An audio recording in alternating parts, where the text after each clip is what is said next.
생생하게 상생하며 YTN 라디오 생생경제. 안녕하세요. YTN 라디오 생생경제 김혜민입니다.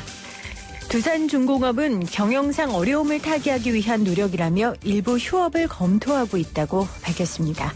대한항공은 객실 승무원에게 희망휴직을 실시하고 외국인 조종사에게는 무급휴가를 주기로 했죠.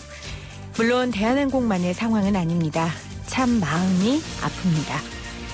어제 장희윤 씨가 별세했습니다. 몇 년 전 뇌출혈로 쓰러진 이후 급격히 건강을 잃은 그가 이런 말을 했습니다. 인생은 늘 놀랄 일이 가득합니다. 놀랄 일이 일어났을 때 놀라지만 말고 평소에 받아들일 수 있는 준비를 하는 게 중요합니다.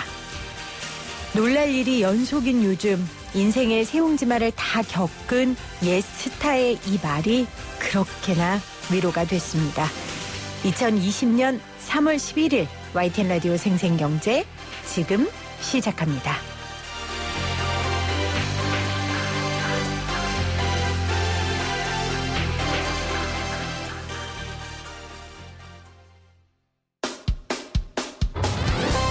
사람을 바꾸는 경제 이야기, 세상을 바꾸는 경제 뉴스. YTN 라디오 생생경제.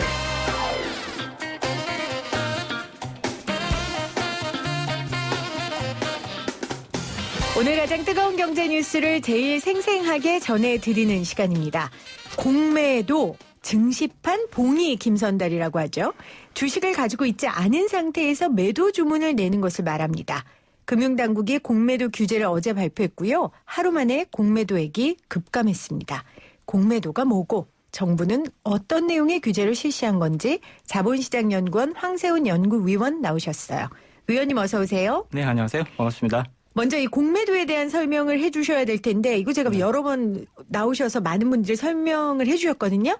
아직 2% 부족해요. 오늘 이 2%를 채워주십시오. 공매도 뭡니까? 주식 시장에서 가장 중요한 게 이제 뭐라고 생각하세요, 혹시? 돈을 버는 거요. 네, 돈을 버는 게 이제 가장 중요하잖아요. 근데 네. 그 돈을 벌기 위해서 가장 중요한 게 사실은 두 가지가 있는데 첫 번째는 정보고요. 정보를 많이 가진 자가 결국 승리를 한다. 근데 이제 정보만 가지고 되는 게 아니거든요. 그 정보에 대한 판단 능력. 똑같은 정보를 가지고도 어떤 사람은 사자라는 의사결정을 내리고요. 어떤 사람은 팔자라는 의사결정을 내립니다. 따라서 정보에 대한 판단 능력, 해석 능력이 두 번째로 또 중요한 부분이라고 볼 수가 있습니다. 그렇기 때문에 이제 정보와 판단 능력을 가지고 있는 사람들은 내지는 그 두 가지를 가지고 있는 투자자라면 사실은 당장 내 손에 돈이 없더라도 네. 주식시장에서 돈을 벌 수 있는 방법들이 사실은 여러 가지들이 존재를 하거든요. 아니 근데 자본주의 국가에서 돈 없이 여러 방법이 존재한다는 게 전 되게 신기하더라고요. 네, 정보를 지배하는 자가 현대사회는 정보사회잖아요. 네. 그렇기 때문에 정보를 지배하는 자가 결국은 돈의 흐름까지도 지배할 수 있는 것이 결국은 자본시장이라고 볼 수가 있는 거고요. 네. 예를 들어서 어떤 회사가 굉장히 앞으로 잘할 것 같아요. 그러면 내 손에 돈이 한 푼도 없어도 주식시장에서 돈을 벌 수가 있습니다. 어떻게 해요? 돈을 빌려온 다음에 돈 빌려주는 데가 되게 많거든요. 네. 그럼 돈을 빌려서 그 주식을 사요. 그러고 나서 실질적으로 주가가 오른다면 오른 이후에 주식을 팔고 그 원금을 상환해버리면 예를 들어 내가 10,000원에 샀는데 실제로 주가가 올랐어요. 네. 15,000원으로. 그러면 15,000원에 팔면 나는 5,000원을 버는 거고요. 그렇죠. 10,000원은 상환해버리면 되는 네. 거잖아요. 그렇기 때문에 돈이 한 푼도 없어도 정보를 지배하는 자는 돈을 벌 수가 있는 구조인 거죠. 공매도가 네. 사실은 이거랑 굉장히 대칭적인 구조거든요. 네. 주가가 상승할 때는 돈을 빌려오면 되는 거고요. 반대로 주가가 하락할 것으로 예측이 된다면 돈을 빌려오는 것이 아니라 주식을 빌려와서 네. 팔아요. 10,000원에 파는 거죠, 현재가에. 근데 실질적으로 주가가 떨어졌어요. 5,000원으로. 그러면 5,000원 떨어진 주가에 주식을 다시 되삽니다. 그리고 주식을 빌려왔으니까 갚아야겠죠. 그럼 5,000원이 남네요. 그렇죠. 아하. 그렇기 때문에 주가가 상승할 것으로 예상이 된다면 돈을 빌려와서 주식을 사는 거고요. 반대로 주가가 떨어질 것이라고 예측이 된다면 주식을 빌려와서 돈을 벌 수가 있다는 거죠. 그러니까 우리가 보통 돈을 빌려서 투자를 한다는 개념은 전자에 설명하신 그 개념이고요. 네네. 이제 공매도의 개념은 주가가 떨어질 때 주식을 빌려와서 주가가 떨어지면 그 떨어진 금액만큼만 갚고 나머지의 차익을 얻는다는 그렇습니다. 거죠. 그렇기 때문에 사실은 두 가지는 방향성만 다를 뿐이고요. 완전히 대칭적인 투자 기법인 겁니다. 그렇네요. 자, 공매도에 대한 개념을 설명을 해 주셨어요.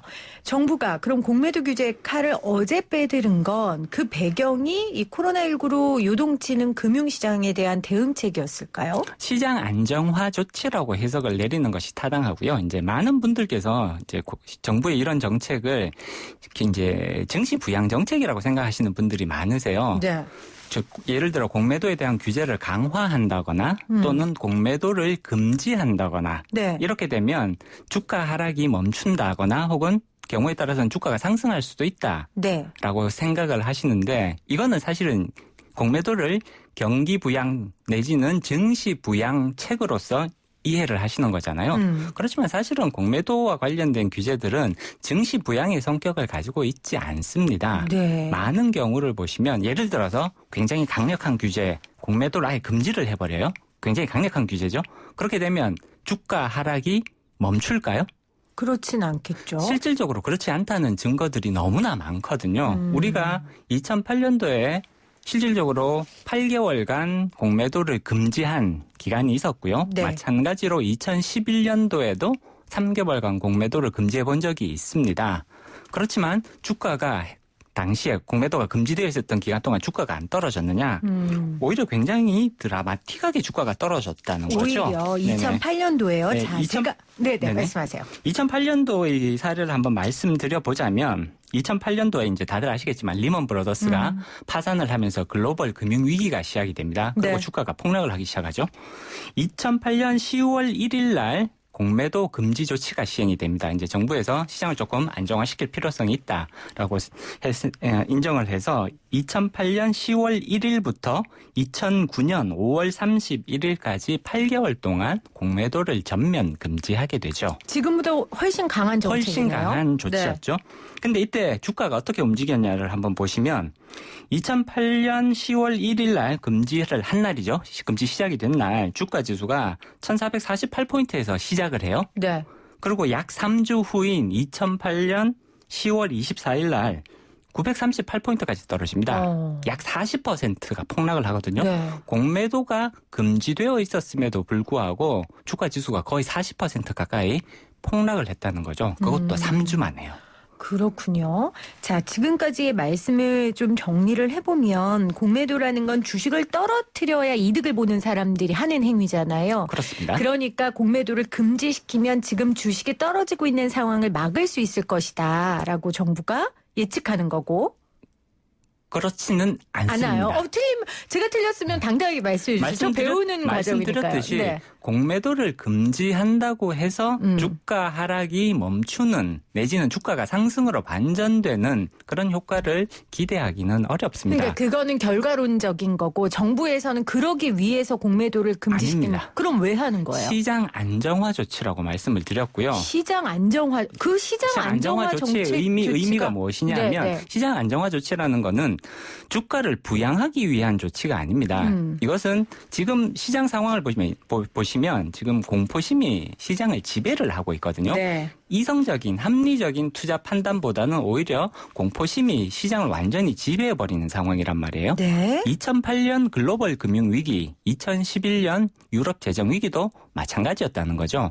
공포심이 시장을 완전히 지배하고 있기 때문에 이러한 시기에 만약에 공매도까지 집중되게 되면 네. 사실 시장의 그런 공포심이 오히려 훨씬 더 증폭되는, 그럼으로써 시장의 불필요한 변동성이 더 생기는 효과가 나타날 가능성이 있거든요. 그러니까 지금 위원님 말씀은 정부에서 이런 일을 하는 것도 시장 증시 부양 정책이 아닌, 그러니까 떨어뜨리는 걸 막기 위함이 아닌 시장 안정화 조치로 하는 것이고, 이 시장 안정화 근데 저는 이해가 안 가는 게 예를 들자면 네, 이런 네. 거예요. 지금 코로나 바이러스 때문에 시장이 굉장히 크게 불안감을 느끼고 있는 거잖아요. 네. 그리고 코로나 바이러스가 계속해서 기승을 부리면 글로벌 경기 침체는 불가피하다고 봐야 됩니다. 그렇기 때문에 이제 경제 활동이 굉장히 위축이 되겠죠. 우리나라 수출 기업들도 굉장히 어려움을 겪을 수밖에 없습니다. 네. 그러면 우리나라 수출 기업들의 실적, 매출 크게 떨어질 가능성이 높고요. 그러면 영업이익도 많이 떨어지겠죠. 그렇겠죠. 이것 때문에 주가가 떨어지는 거거든요. 그렇죠. 주가는 지금 우리나라 기업들이 매출이 많이 떨어질 것 같다. 영업이익도 당연히 많이 줄어들 것 같다. 그러니까 주가가 떨어지고 있는 것이고요. 그러니까 주가가 떨어지는 건 당연한 것이고. 그렇기 때문에 예를 들어서 공매도를 금지한다고 해서 네. 이 매출이 줄어드는 사실 그걸 또는 막을 수는 없다. 영업이익이 줄어드는 사실 이걸 막을 수는 없거든요. 네. 그렇기 때문에 공매도를 금지를 한다고 하더라도 주가가 떨어지는 건 불가피합니다. 다만 공매도가 기승을 부리게 되면 예를 들어서 주가 지수가 2,000포인트에서 1,800포인트 정도 떨어지는 게 합리적인 이제 낙폭이라고 가정을 해보죠. 근데 공매도가 기승을 부리게 되면 1,800포인트까지 떨어지는 것이 아니라 예를 들자면 1,750포인트 내지는 1,700포인트까지 조금 더 변동폭이 확대될 위험성이 존재를 한다는 거죠. 그러니까 이 부분을 제거하기 위한 조치다라고 이해를 하시는 것이 오히려 더 합리적인 그런 이해가 되는 거고요. 공매도에 대한 규제를 강화한다든지 또는 일시적으로 공매도를 금지한다고 해서 주가 하락 자체가 완전히 방어가 되는 네. 이런 효과를 기대하기는 어렵다는 거죠. 그러니까 떨어지는 게 당연한 상황 가운데 공매도만으로 떨어지는 걸 막을 수는 없고 떨어지는 하락폭을 조금은 좁힐 수 있다. 하락폭을 좁히는 게 아니라 네. 하락폭이 불필요하게 증폭되는 네. 과민 반응을 보일 수 있거든요. 시장에서는 항상 이게 심리에 의해서 움직이기 때문에 네. 과민 반응이 나타날 수 있다. 그러면 적정 하락폭보다 오히려 더 떨어질 수가 있는데 그러니까 정부에서 공매도를 막는다는 것 자체가 시장에게는 시그널이기 때문에 그 변동하는 폭들을 조금은 조정할 수 있다. 안정화할 수 있다. 이런 안정화할 수 말씀이시죠. 있다라는 거죠. 그럼 그렇게. 정부도 그거를 알고 있을 거 아닙니까? 그렇기 때문에 그렇기 정부에서 때문에 지금 한 거다. 발표하는 이런 이제 공매도와 관련된 규제 강화 조치들은 말씀드렸듯이 주가 부양을 목표로 이런 것들이 시행되는 것이 아니라고 저는 개인적으로는 이해를 하고 있고요. 네. 말씀드렸듯이 시장을 안정시키기 위한 조치로서 시행되는 네. 그런 것들이라고 이해를 하시는 것이 오히려 더 합리적이라고 봅니다. 알겠습니다. 이해했습니다. 자, 이해하고 다음 질문으로 넘어가 보면요. 그렇다면 정부가 내놓은 이 공매도 관련 대책의 주요 내용이 뭡니까? 핵심 내용이? 일단 지금 공매도 과열 종목 지정 제도라는 것이 있습니다.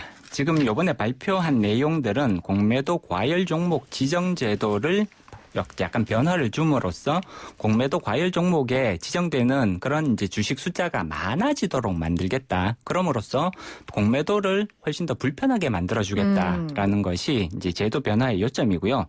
지금 공매도 과열 종목 지정 제도에 이제 해당이 되면 그러니까 오늘부터는 바뀌었는데 어제까지는 그 다음 거래일 동안에는 공매도 거래가 전면적으로 금지가 됩니다. 네. 이제 몇 가지 조건들이 있거든요.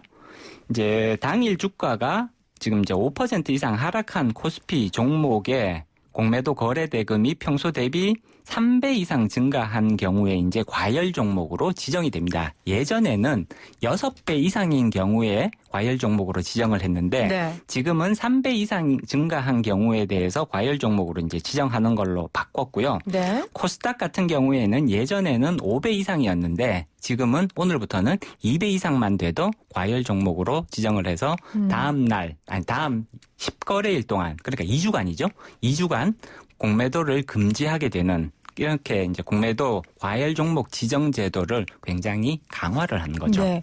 그러면 아까 2008년도에는 아예 공매도 금지를 했잖아요. 그렇습니다. 그거보다는 2008년도와 2011년도 네. 두 번 아예 네. 금지를 한 적이 있었고요. 그러면 이번에 공매도 과열 종목 지정 제도는 그거보다 센 건 아니죠. 그거보다는 약한 제도입니다. 약한 제도면 네. 그러면 그거보다는 약하지만 지금 이 시점의 강도는 어떻게 보세요?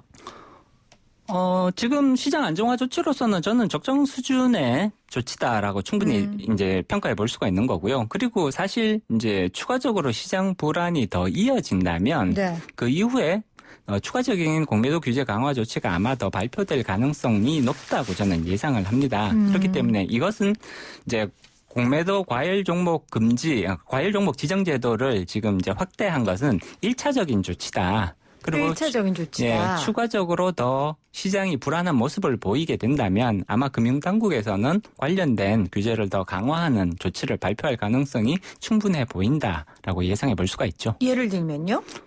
지금 공매도 금지. 일시적으로 지금 이제 이 공매도 과열 종목 지정 제도는 3개월의 기간 동안 한시적으로 하는 거거든요. 네. 그렇기 때문에 비슷한 방식으로 기간을 사전적으로 정해놓고 한시적으로 공매도를 전면 금지하는 방안조차도 아마 시장이 더 불안해지는 상황으로 가게 된다면 충분히 가능할 것이다라고 네. 예상을 하고 있죠.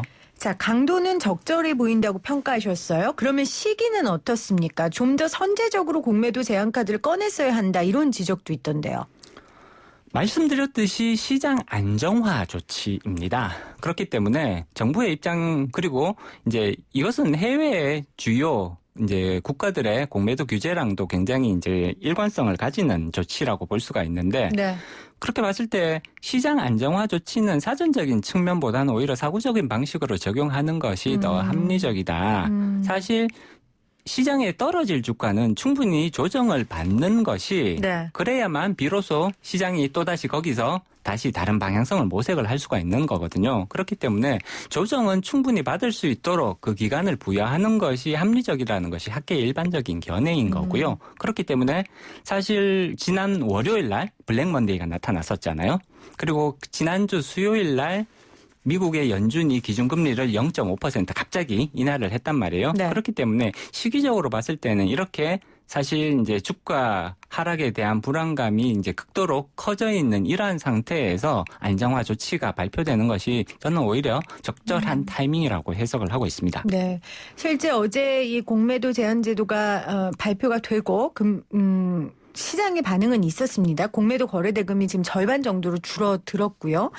그래서 시장 안정화 정책으로는 시기도 적정했고 강도도 적정했다라고 위원께서 평가를 해주셨는데 그럼 좀 반대쪽의 이야기를 좀 해보죠. 어떤 사람들은 효과는 고사하고 지금같이 주가 하락 국면에서 저가 매수를 누리는 투기 세력이 가세해서 더 주가 하락을 부추길 수 있다라고 하는데 이런 우려는 어떻게 보세요? 지금 조금 이제 성격이 다르다고 봐야 될 것 같고요. 지금 저가 매수 얘기를 하셨잖아요. 네. 그러면 저가 매수 투기 세력이 들어온다는 얘기는 지금 매수세가 유입되고 있다라는 말씀을 하시는 거거든요.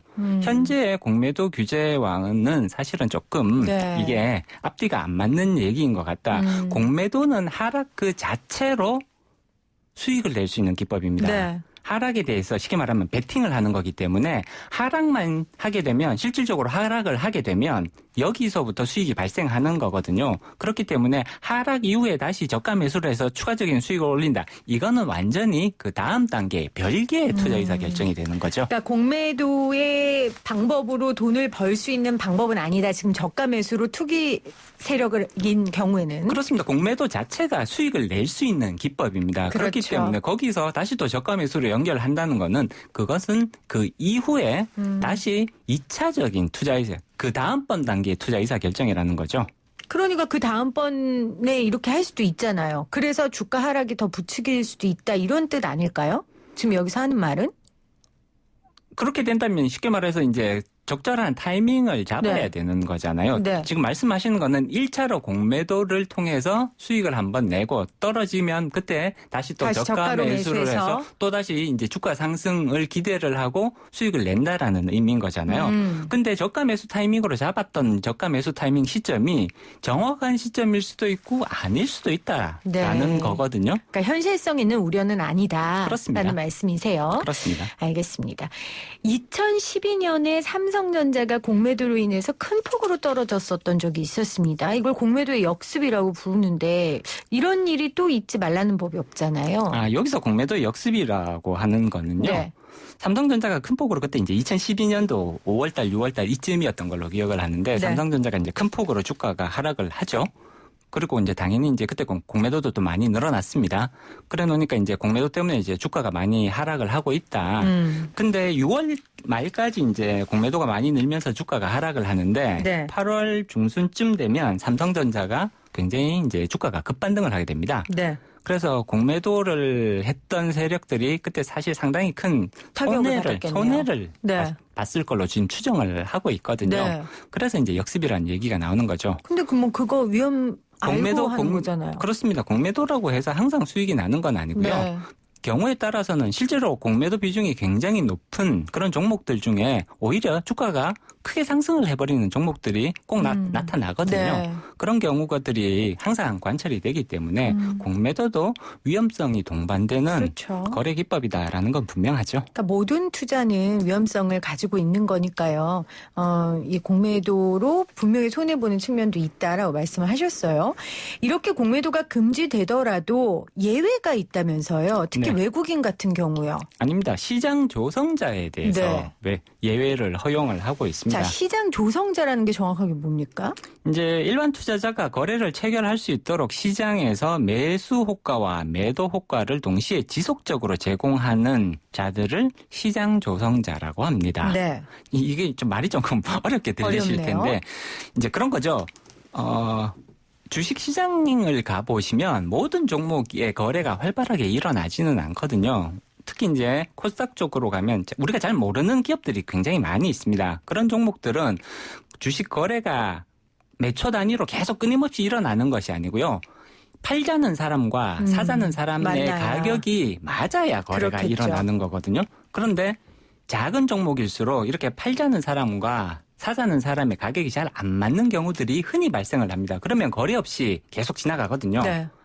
예를 들자면 10분, 20분 아무 거래 없이 그냥 지나가는 경우들이 충분히 발생할 수 있거든요. 네. 그런데 만약 여기에 이제 시장 조성자라는 것이 들어오게 되면 시장 조성자들은 의무적으로 내가 얼마에 사겠다라는 가격과 반대로 내가 얼마에 팔겠다는 가격을 항상 띄워놓도록 의무화가 되어 있습니다. 네. 그러니까 내가 굳이 팔고 싶으면 내지는 굳이 사고 싶은데 거래 상대방을 찾을 수가 없다. 근데 시장 조성자가 있다고 하면 항상 그 사람과 거래를 해서 네. 내가 약간의 가격을 조금 더 주는 한이 있더라도 내지는 약간 가격을 조금 덜 만든 한이 있더라도 거래를 즉시 체결시킬 수 있는 그런 장점들이 있거든요. 그래서 그 사람들한테는 공매도를 허용한다는 거죠? 그렇습니다.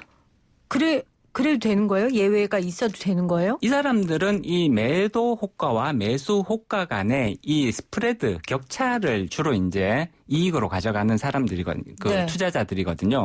근데 이 이제 한쪽 그렇기 때문에 한쪽 일방에 굉장히 큰 포지션을 구축하기가 어려운 그런 투자자 계층이라고 봐야 됩니다. 따라서 이 공매도는 그 매수 행위, 매도 행위 자체로서 수익을 내고자 하는 투자자들이 주로 쓰는 기법인 거고요. 네. 여기서는 시장 조성자들은 주로 그 스프레드, 호가 스프레드를 먹겠다고 이렇게 먹기 위해서 들어오는 투자자이기 때문에 그 투자의 목적 내지는 이익을 창출하는 방식이 굉장히 다르거든요. 네. 주로 이런 시장 조성자들은 공매도를 하는 경우가 대부분은 해지 거래를 위해서 공매도를 하는 것이 대부분이고요. 그렇기 때문에 대규모로 공매도를 치는 경우들은 사실은 굉장히 드물다라고 볼 수 있는 거고요.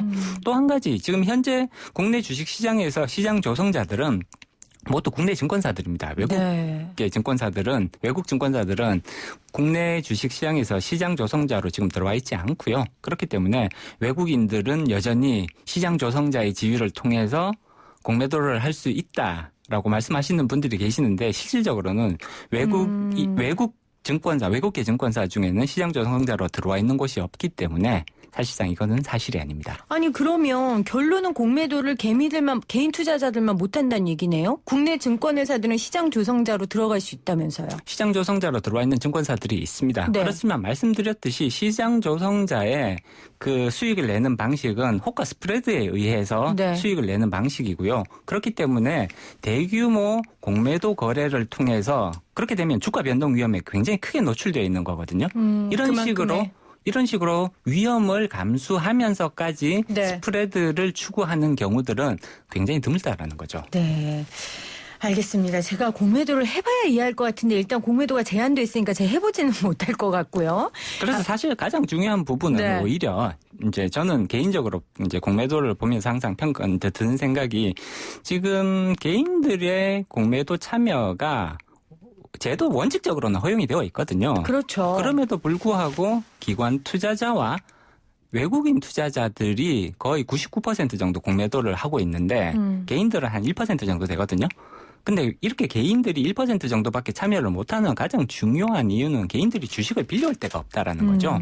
공매도를 하기 위해서는 일단 주식을 그렇죠. 빌려와야 된단 아예 말이야. 개인 투자자들한테 해주지도 않는군요. 네, 빌려와야 되는데 근데 개인 투자자들이 예를 들어서 나 공매도 하기 위해서 주식을 빌려주세요라고 얘기를 하면 신용도에 문제가 있어서 주식을 빌리기가 너무나 어렵다는 거죠. 그렇군요. 그래서 개인 투자자들이 공매도 참여가 사실상 현실상 굉장히 어려운 거고요. 기울어진 운동장이라는 이제 얘기가 그래서 나올 수밖에 없는 거거든요.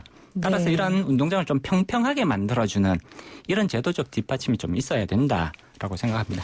네, 자 오늘 금융당국이 공매도 규제를 어제 발표했습니다. 그래서 좀 영향도 있었고요. 그래서 공매도가 무엇인지 정부가 어떻게 하겠다는 건지 그래서 효과는 있을 건지에 대한 이야기 자본시장연구원 황세훈 연구위원과 나눠봤습니다. 위원님 고맙습니다. 네, 고맙습니다.